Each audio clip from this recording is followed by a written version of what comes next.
नमस्कार. भाग्यश्रीज कुकिंग चॅनलमध्ये आपल्या सर्वांचे स्वागत आहे. चला तर आज आपण बनवूयात वांग्याचे भरीत. पण हे थोडंसं वेगळं आहे. छोटाले वांग्याचे भरीत तर आपण खूप खाल्लेले आहेत. पण हे वांगं मोठं आहे. हे बाजारामध्ये भेटून जातं आणि याला मी तिन्ही साईडने कट केलेलं आहे आणि त्याच्यामध्ये हे लसणाच्या पाकळ्या आणि हिरवी मिरची टाकते. तर जो कट केलेला पोर्शन आहे ना, त्याच्यामध्ये हे टाकून घ्यायचं, हिरवी मिरची आणि लसणाच्या पाकळ्या.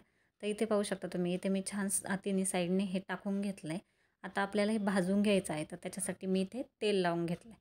तर वांग्याला असं तेल लावून घ्यायचं छान आणि तेल लावून झाल्यावर मी इथे गॅसवरती चाळणी ठेवलेली आहे भाजायची आणि त्याच्यावरती हे वांगं भाजून घेतलं आहे. ते खरपूस भाजून घ्यायचं आणि त्यासोबतच आपण हे 2 टोमॅटो आणि 2 मिरच्या भाजून घेतल्यात.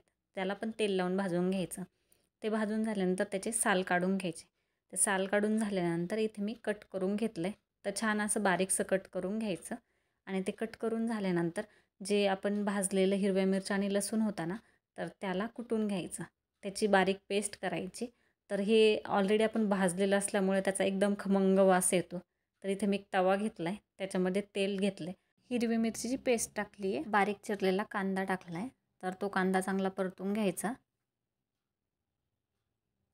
आता इथे कांदा परतला आहे, तर इथे बारीक चिरलेली कांद्याची पात टाकली आहे थोडी आणि ते परतून झाल्यानंतर मी ते जे बारीक करून ठेवलेलं टोमॅटो होतं, तर ते टाकून घेतलं आहे आणि त्याच्यानंतर आपण जो बारीक काप करून ठेवलेले वांगे होते ना, ते वांगे टाकायचे आणि चवीनुसार मीठ टाकायचं.